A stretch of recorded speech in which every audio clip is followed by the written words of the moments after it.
다시 한번 인사드리겠습니다. 국가과학기술연구회, 발음하기도 쉽지 않은데요. 국가과학기술연구회 이사장입니다. 원광현입니다. 네. 이렇게 좋은 자리에 초청해 주신 반상진 원장님, 또 그리고 오늘 처음 뵙는데 이렇게 참석해 주신 또 정종철 실장님, 반갑고 또 감사드립니다.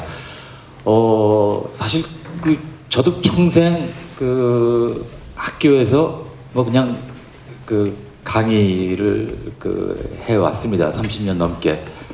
그래서 강의나 강연이 그렇게 두렵거나 떨리지는 않은데, 오늘은 조금 떨리기도 하고 두렵기도 하고 조금 불편하기도 합니다. 왜냐하면 교육 전문가 아닌 사람이 교육 전문가님들 앞에서 교육을 얘기한다는 게 이게 조금 저한테는 굉장히 불편해요. 그래서 제가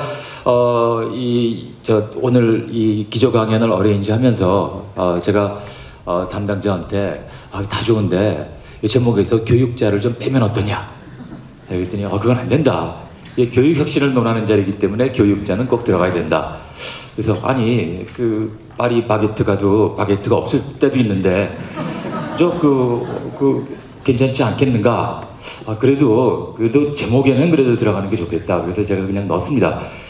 그 대신 제가 좀 마음을 좀 편하게 하기 위해서 제 국가과학기술연구회 이사장, 그 다음에 카이스트 명예교수, 그 타이틀 밑에 두 딸의 아버지, 제가 이렇게 했습니다. 왜냐하면 대한민국 학부모는 다 교육 전문가라고들 하지 않습니까? 네, 그래서 그런 차원에서 봐주시면 될 것 같습니다. 선생님들도 다 강연도 많이 하시고 수업도 많이 하시고 다 하시잖아요. 혹시 강연을 하실 때, 강연 끝나고 나서 청중들의 일부가 줄을 서서 강연 잘 들었습니다, 사인해 주세요, 그리고 사인해드리고 같이 기념 촬영하고 하신 적 있으세요? 있으세요? 혹시 손 들어보세요. 저도 없었습니다. 딱 한 번 예외가 있었어요. 굉장히 오래전에 어느 인체 신비라고 하는 과학 전시회가 있었고, 그 부대 행사로 어린 아이들을 대상으로 해가지고 아이들한테 이제 강연이란 말도 하지만 어쨌든 애들과 같이 시간을 갖는 기회가 있었습니다. 근데 다 가보니까 다 유치원생이더라고요. 그래서 한 10대 명쯤 됐던 것 같아요. 그래서 제가 어쨌든 힘들게 강연을 했습니다. 끝나고 저도 기대도 안 했는데 어느 엄마 한 분이 자기 애를 이렇게 떠다밀면서 교수님한테 저기 사인 받아 그러더라고요. 그래서 사인을 했는데 딴 엄마들이 또 이렇게 지켜보더니 우리 애도 해서 이렇게 줄이 돼가지고 한 대여섯 명 제가 사인을 한 적이 있습니다. 그런데 제가 1999년, 그러니까 꼭 20년 전인 것 같아요. 그때 중국에 간 적이 있습니다. 제가 생전 처음으로 중국에 갔는데 그 당시에 그러더라고요. 중국 갈 때는 꼭 두루마리 화장지를 가져가라. 호텔 화장실 가도 두루마리 화장지가 없다. 그러던 시절이었습니다. 어쨌든 갔어요. 대학교 커다란 강당에 빽빽히 대학생들이 다 모여 있었습니다. 그리고 제 강연을 했어요. 제 뒤를 이어서 또 한 사람이 중국 사람이 강연을 했습니다. 그 중국 사람은 중국에서 대학교 나오고 미국으로 유학 가서 미국에 꽤 괜찮은 IT 기업에 들어가서 거기에 기업부설 연구소의 부소장을 지금 하고 있는 사람이었습니다. 그 사람 강연이 끝날 때쯤 되니까 웅성웅성 하더니 학생들이 이 큰 홀에 주위에 줄을 서더라고요. 그리고 강의가 끝나니까 차례차례 와서 사인을 받아갖고 같이 기념 촬영을 해요. 저 놀랐어요. 저는 대한민국 땅에서 아주 유명한 세계적인 석학, 노벨상 수상자가 와서 강의를 해도 거기 모여있는 학생이나 연구자들이 줄 서서 사인 받는 적을 내가 본 적이 없어요. 20년 전 그 광경을 보고 야, 저 대학생들이 20년 후에 사회의 중추가 됐을 때 과연 그들과 과학기술이 우리와는 어떠한 관계가 있을까? 그리고 20년이 지났습니다. 이제는 과학, 기술 거의 모든 분야에서 중국이 우리를 앞서 있습니다. 이게 현실입니다. 즉 학생들이 가지고 있는 열정, 호기심, 이것이 결국은 국가의 미래를 결국 결정을 하는 건 우리 모두 잘 압니다. 다시 한국 땅으로 돌아와서 3년 전에 저는 정년 퇴임을 했어요. 정년 하기 바로 직전 마지막 수업, 학생들한테 제가 보여준 슬라이드는 이거였습니다. 카이스트 대학원 학생들이었어요. 마지막 수업에 이걸 띄우고 야, 그동안들 수고했다. 수업 듣느라고 수고했다. 근데 말이다. 내가 볼 때는 앞에 쫙 앉아있는 너희들이 그동안 다 좀비로 보였다. 사실 수업을 진행하면서 제가 일방적으로 강의를 했지만 피드백을 별로 받아본 적이 없어요. 그리고 눈과 눈이 마주칠 때도 별로 없었습니다. 가능한 한 선생님 입장에서는 학생들과 인터랙티브하고 상호작용하길 원해요. 근데 우리나라의 문화상 또 나이 차이도 있고 학생들과 저와 하기 때문에 사실 그 인터랙션은 쉽지가 않아요. 그걸 제가 알기 때문에 저는 항상 수업할 때 앞에 메인 콘텐츠가 들어가고 옆에 보조 화면을 넣고 보조 화면에 학생들과 같이 공유하는 단톡방을 열고 질문을 거기다 받습니다. 왜? 직접 질문하기도 어려워하니까. 그런데도 인터랙션은 매우 적었습니다. 그러고 보면 수업하고 나면은 굉장히 피곤하죠. 아마 다들 많이 느끼실 걸로 생각합니다. 근데 사실 다 그런 건 아니에요. 저는 가끔 초등학교, 중학교, 고등학교 가끔 뭐 주말에 또 가서 아이들하고 같이 또 얘기도 하고 또 강연도 하고 합니다. 굉장히 열정적이에요. 특히 어린아이들일수록 더 눈이 정말 눈에서 빛이 납니다. 그 호기심, 그 눈빛, 그 아이들을 보면 정말 우리의 미래는 밝다라는 생각을 합니다. 이것도 배 타고 한 30분 가는 낙도의 조그만 초등학교에서 제가 찍은 사진이에요.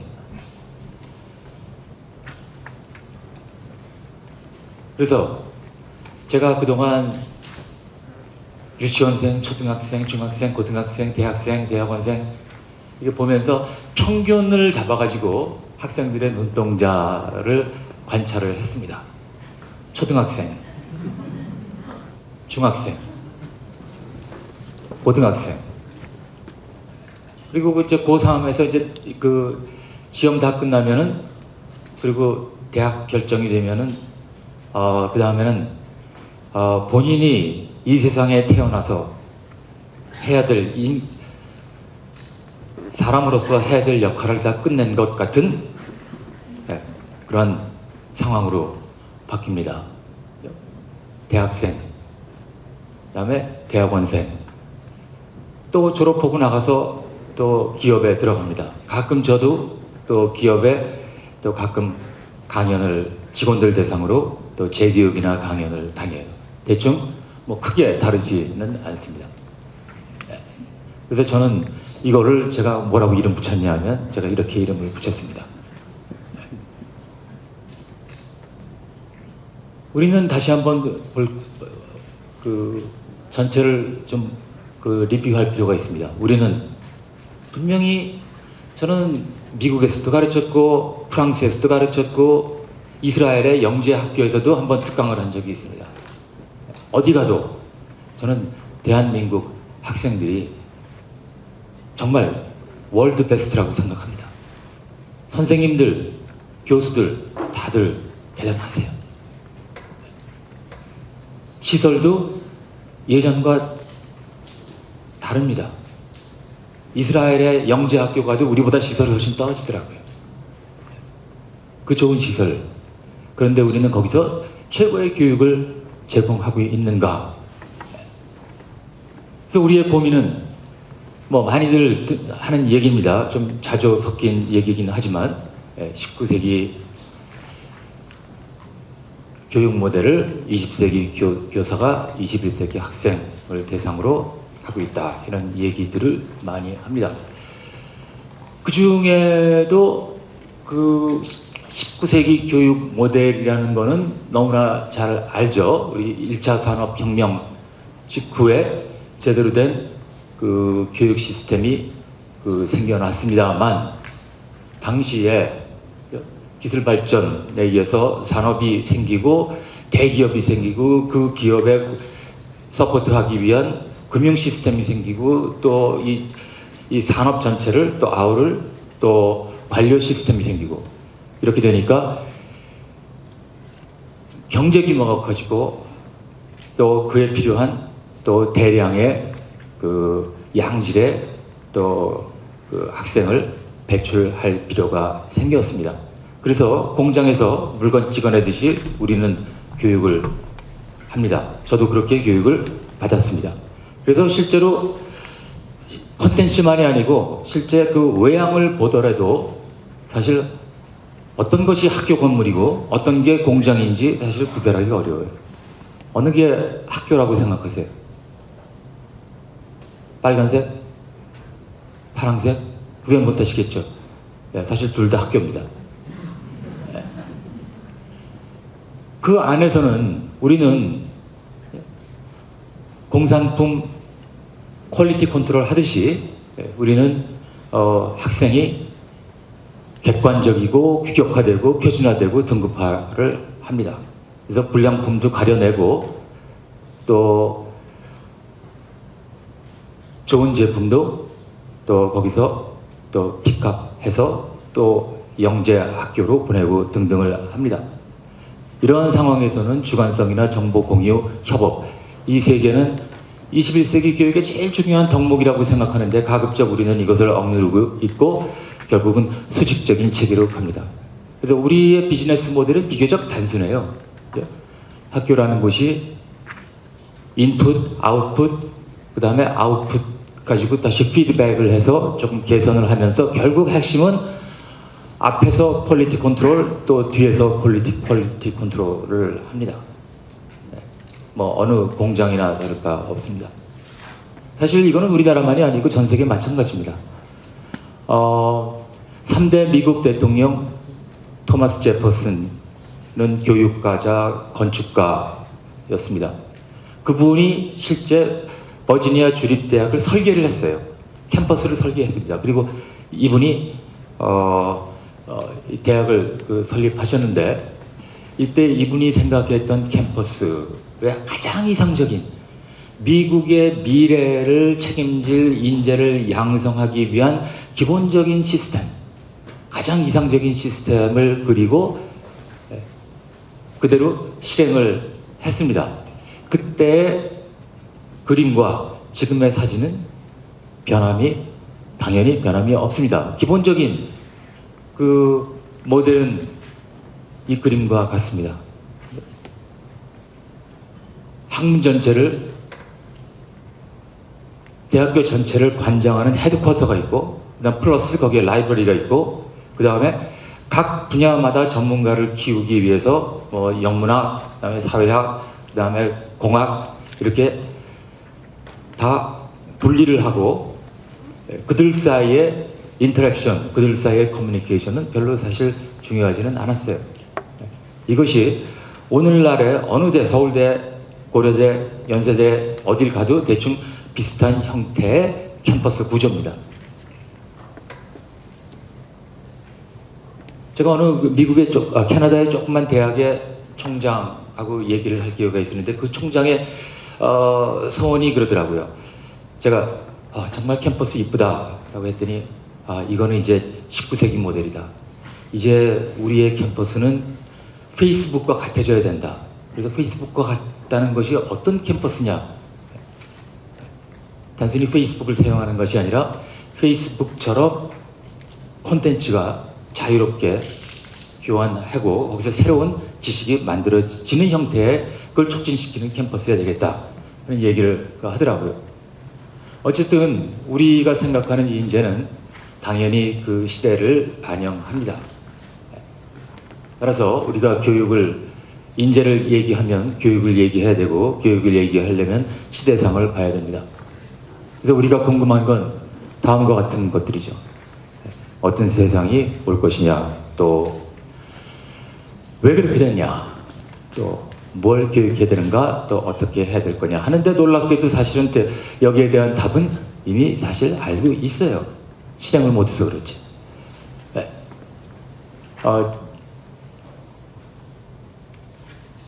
흔히들 4차 산업혁명의 시대라고 부릅니다. 그 용어도 이제는 어떻게 보면 진부하게 느껴져요. 지금은 포스트 코로나 시대라고 하는 게 더 피부에 와 닿습니다. 어쨌든 명칭이 어쨌든 중요한 거는 엄청나게 복잡하고 예측하기 어려운 세상이 될 거다 하는 건 분명히 확실합니다.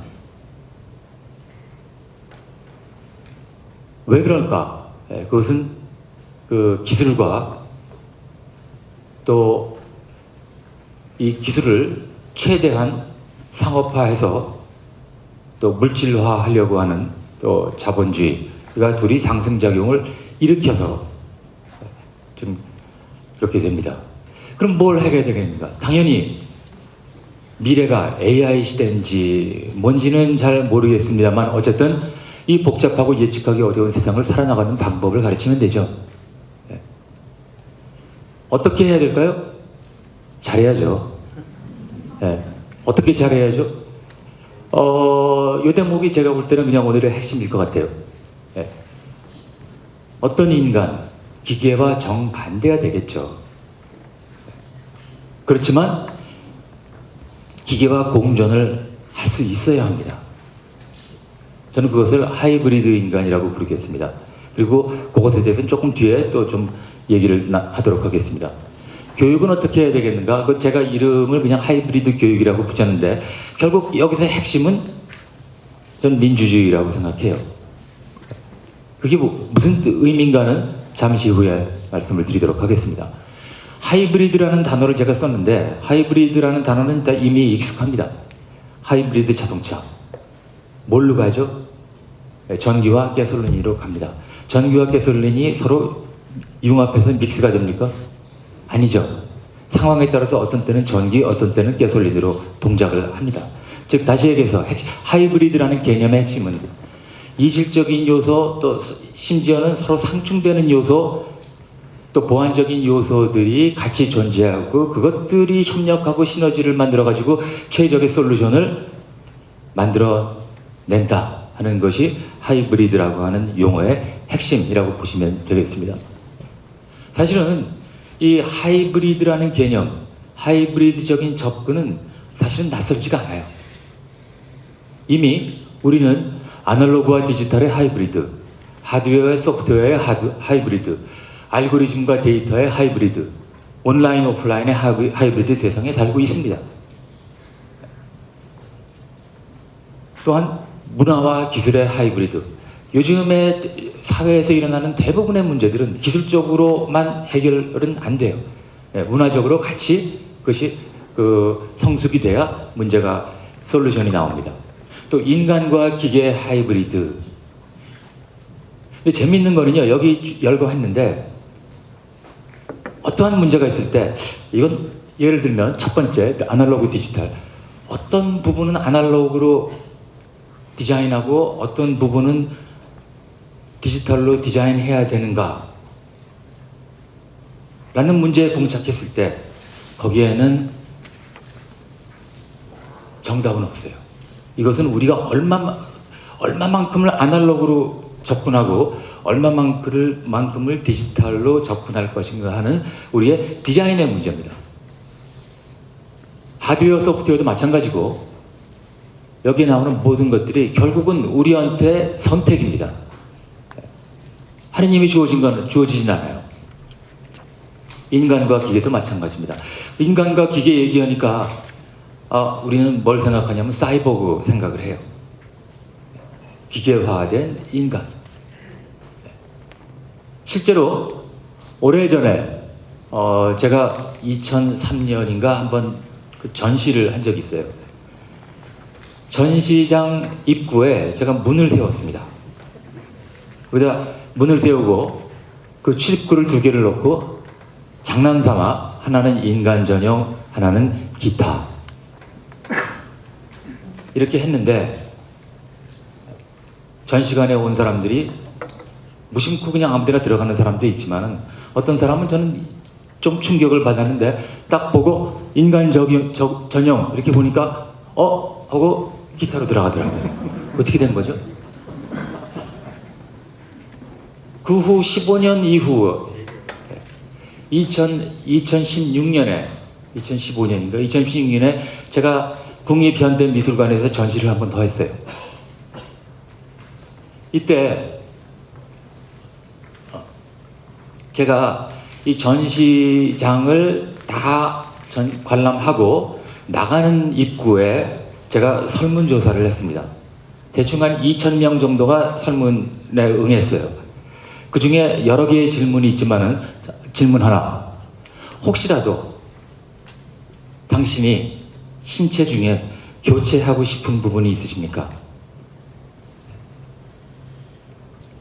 재밌게도 나는 내 신체에서 아무것도 교체를 하고 싶지 않다 하는 사람은 아무도 없었어요. 어떤 사람은 코, 어떤 사람은 눈, 뭐 등등 했는데 그 중에 제일 많은 퍼센티지가 어디를 교체하고 싶으냐 했을 때 뇌를 교체하고 싶다고 했어요. 놀라운 일이죠. 이미 뇌를 교체하면 이미 자기가 아닙니다. 그런데도 불구하고 뇌를 교체하고 싶다. 2번째 질문. 당신은 얼마나 순수한 인간이라고 생각합니까?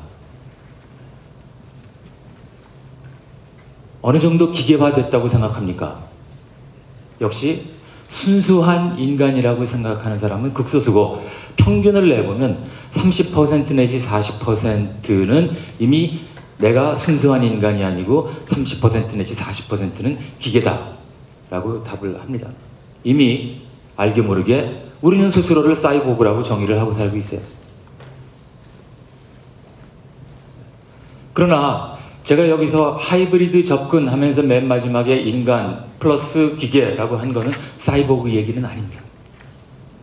우리 사회에서 인간과 기계, 로봇이겠죠.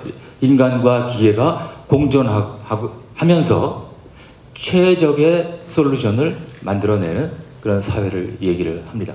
사실 그걸 좀 우리가 알기 위해서는 조금 이 시대적인 이 기술적으로 봤을 때 그 시대의 변화를 우리가 좀 들여다볼 필요가 있겠습니다.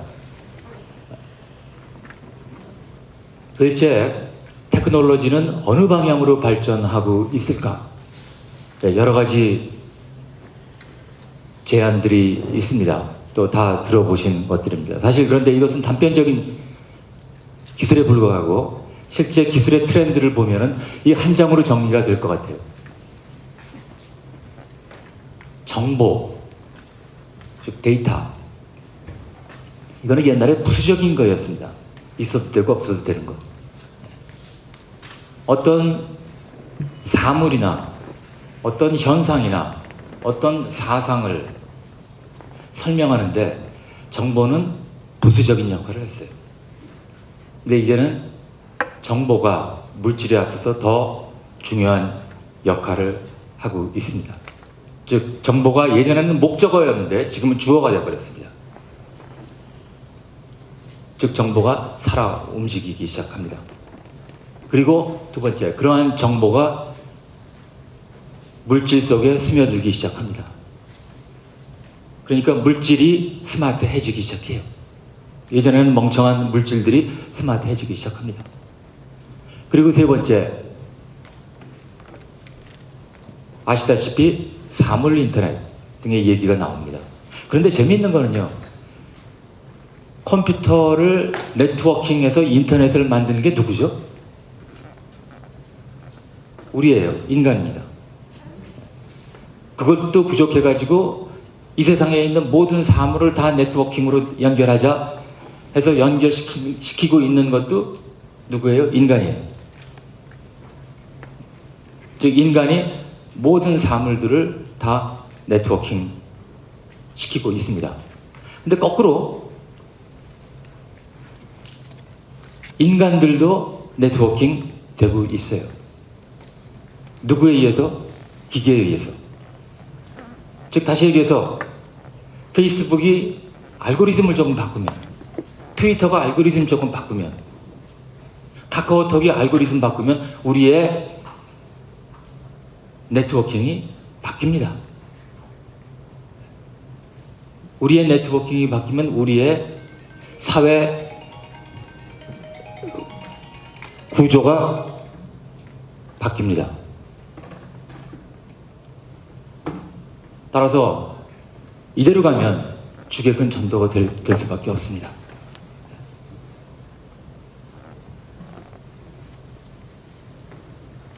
이러한 트렌드는 사실 옛날부터 예견되어 왔어요. 1983년도 매년 발간되는 타임지의 그해 정초에는 Person of the Year가 아니고 Machine of the Year가 나왔고요. 처음으로 그 Machine of the Year는 컴퓨터가 차지했습니다. 그런데 컴퓨터가 차지했다는 게 중요한 게 아니고 거기 부제를 한번 보세요. 뭐라고 써있죠? The computer moves in. 이게 무슨 얘기예요? 컴퓨터가 움직여서 들어왔다는 얘기죠. 어디로 들어왔어요? 가정으로 들어왔습니다. 우리가 보통 가족이 있고 거기에 누가 왔을 때 보통 모브인 한다고 얘기해요. 그렇죠? 동거한다고 얘기해요. 즉 컴퓨터가 이미 의인화되기 시작했습니다. 우리의 가족의 일원으로서 1983년입니다. 그 후에 보면은 25년 후에 또 타임즈의 Person of the Year는 U가 차지를 했습니다. U는 우리들 얘기예요. 그러나 Person of the Year에 우리 각자 개인이 된 이면에는 뭐가 있어요? 컴퓨터가 있어요. 예전에는 구텐베르그 이후에 여태까지 그 전까지는 우리는 정보의 소비자였는데 그때부터는 정보의 생산자 역할이 바뀌었습니다. 따라서 정보를 소비만이 아니고 생산할 주체가 되기 때문에 우리는 권력을 갖게 됩니다. 그것이 민주주의 형태로 나타나고 기억하시는 대로 엄청난 그 정치적인 또 민주주의 바람을 일으켰고 그 이후에도 그것은 지속되고 있고 더 강화되고 있습니다. 그런데 이 추세가 계속 된다, 기술이 발전한다 하면은 그 다음에는 어떻게 될까요? 이렇게 될 가능성이 상당히 많죠. 지금으로부터 한 20년 후, 빠르면은 10년 후, 어떠면은 타임즈의 Person of the Year는 그들이 차지할 수도 있습니다. 죄송합니다. 네. 그런 시대에 멀지 않은 시대일 거예요. 빠르면 10년. 시대에 대충 우리 인간들은 세 부류로 나뉠 거라고 생각합니다. 첫 번째 부류, 기계를 소유한 사람들. 두 번째 부류, 기계가 하지 못하는 것을 할 수 있는 사람들. 세 번째 부류, 기계가 기계조차 하기 싫어하는 일을 하는 사람들. 이 세 부류의 사람들을 대충 소득 수준이 어떨까를 한번 그림으로 그려볼 수 있어요. 가장 나쁜 시나리오는 극소수의 파랑계층, 기계를 소유한 사람들, 혹은 정부, 혹은 대기업들이 아주 극소수가 차지를 하고, 그리고 대부분의 사람들은 기계가 하기 싫어하는 일을 할 것이고, 중산층은 허물어지고, 극히 일부가 기계가 하지 못하는 일을 하면서 삶을 영위하겠죠. 저는 이것을 멋진 신세계 시나리오라고 부르는데, 사실은 이것은 이미 1930년대 초에 알덕스 헉슬리의 멋진 신세계 브레이브 뉴 월드에서 이미 예언을 한 내용입니다. 알덕스 헉슬리의 소설을 기억하시면 맨 파랑 쪽은 소위 그 소설에서 보는 알파 계급이에요. 그리고 중간에 초록색은 베타 계급으로 묘사가 됩니다. 그리고 대부분의 사람들은 엡실론 계급으로 묘사가 됩니다. 놀라운 일입니다. 80년 전에 이러한 상상을 했습니다. 근데 분명히 우리가 바라는 모델은 아니죠. 우리는 가능한 한 정규 분포 곡선을 우리는 지향을 당연히 하죠. 어쩔 수 없이 기계가 하기 싫어하는 일을 하는 사람들 어쩔 수 없이 있을 겁니다.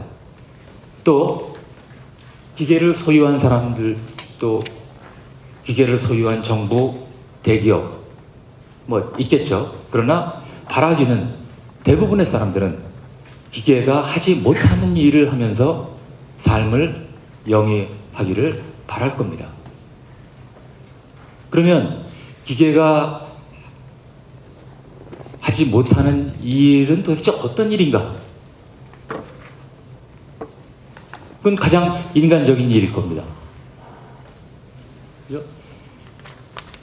기계를 활용해서 또 새로운 가치를 만들고 공유하고, 인간들끼리 공유하고, 또 문명을 향유하고 또 사유할 수 있는, 저는 최소한 어쩌면 영원히 기계는 절대 이런 일을 할 수 없을 거라고 생각합니다. 그래서 저는 이러한 인간을 하이브리드 인간이라고 제가 그냥 이름을 붙였습니다. 사실은 이 정규 분포 곡선을 유지하는 데는 무엇보다 정부의 역할이 크죠. 정부는 두 개의 막강한 도구를 가지고 있습니다. 하나는 무너지지 않게 복지에 담을 쌓고, 또 하나는 저쪽에 규제에 담을 싸서 오른쪽으로도 퍼져나가지 않고 왼쪽으로도 또 퍼져나가지 않게 하는 기본적인 권력 구조를, 힘을 가지고 있습니다. 그러나 이거는 제가 볼 때는 최소한의 방패막이고, 이것을 유지하는 데는 가장 핵심은 저는 교육이라고 봅니다. 교육은 이 맨 왼쪽에서 이것이 멋진 신세계 모델로 무너지는 것을 밀어줄 수가 있습니다.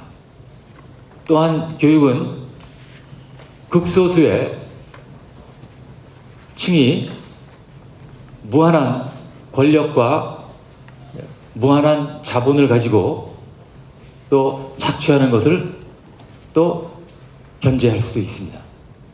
또한 교육은 이 정규 분포 곡선 전체가 더 좋은 세상을 위해서, 더 높은 소득을 향해서 이 전체 곡선을 오른쪽으로 시프트 시키는 역할을 할 수도 있습니다. 그래서 맨 왼쪽에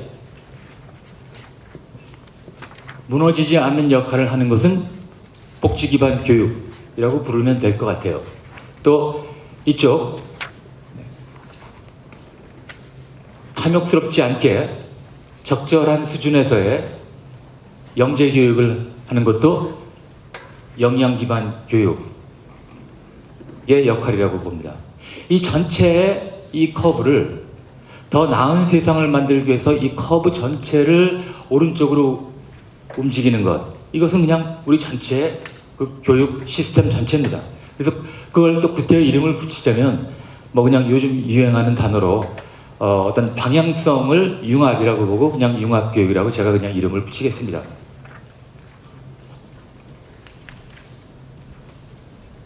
특히 융합교육의 핵심은 너무나도 선생님들도 잘 아시는 두 가지 키워드. 창의성과 융합 능력이라고 저는 봅니다만, 창의성도 그렇고 융합 능력도 그렇고 이것은 1차원적인 정의는 저는 불가능하다고 생각합니다. 창의성도 여러 종류의 창의성이 있고 융합 능력도 여러 종류의 융합 능력이 있습니다. 그래서 제가 카이스트에서 막 은퇴를 하면서 제가 이것을 실제로 구현할 수 있는 방법으로서 그 스팀 스퀘어 교육이라는 용어를 제가 이제 고안을 했습니다. 핵심은 스팀 교육에 거기다 미디어 교육을 붙이자. 그럼으로써 앞에서 얘기한 창의성과 융합 능력을 최고조로 뽑자 하는 내용인데, 오늘은 시간 관계상 이 얘기까지는 들어가지 않겠습니다. 마지막으로 지금 정리를 하고 끝내도록 하겠습니다. 1차 산업혁명, 여기서 엄청난 발명품들이, 테크놀로지가 나왔습니다. 이것이 성공적인 것을 확인하려면 이것을 시장에다가 적용해서 증명을 해야 되죠. 어디다 적용해서 증명을 할까요? 그것은 공장이나 회사입니다. 내가 새로 만든 기술이 있을 때 그것을 공장에 적용해서 똑같은 제품을 더 싸게, 더 빨리, 그리고 또 품질도 좋게 만들 수 있으면 성공이고, 그러한 것들을 모아놓은 것이 산업단지라고 이름을 붙였습니다. 그래서 우리의 두 세대 전의 분들은 다 산업단지에서 일을 했습니다. 우리나라의 경우에는 1세대 전이겠죠. 2차 산업혁명, 이때는 이 기술이 어디서 이 기술이 쓸모 있다는 것을 증명을 했을까요? 전쟁터입니다. 새로운 기술을 만들었을 때 전쟁터에서 더 빨리, 더 많이, 더 쉽게 살상을 할 수 있으면 성공한 기술이었습니다. 좀 극단적인 얘기겠지만 그것은 사실입니다. 그리고 그러한 테크놀로지들을 모아놓은 곳을 뭐라고 불러요? 테크놀로지 파크라고 부릅니다. 제 세대는 공부 잘하고 유능하면은 다 테크놀로지 파크에서 일을 하는 것을 다 지향을 했죠. 그런 사람들이 모인 곳이 테크놀로지 파크입니다. 지금 세대는 어때요? 새로운 앱을 만들어, 새로운 기술을 개발해, 새로운 AI 앱을 만들어 했을 때 그것을 어디다 적용해서 어떠한 가치관을 가지고 성공이냐 실패를 알죠? 그 테스트 베드는 자본주의입니다. 그리고 그것이 모여있는 곳은 실리콘밸리 그리고 월스트리트입니다. 여러분의 자녀가 정말 똑똑해서 만약에 실리콘밸리나 월스트리트로 가면은 성공했다 아마 그럴 겁니다. 지금의 성공 모델이에요. 그러나 앞으로는 저는 바뀔 걸로 생각합니다. 앞에서 얘기했던 인간과 기계가 공존을 하고 우리 대다수의 그 시민이 정규 분포 곡선의 중간에서 삶을 향유하기 위해서는 결국 핵심은 이것을 지키는 일이라고 생각합니다. 시간이 조금 오버되는데 여기서 마치도록 하겠습니다. 고맙습니다.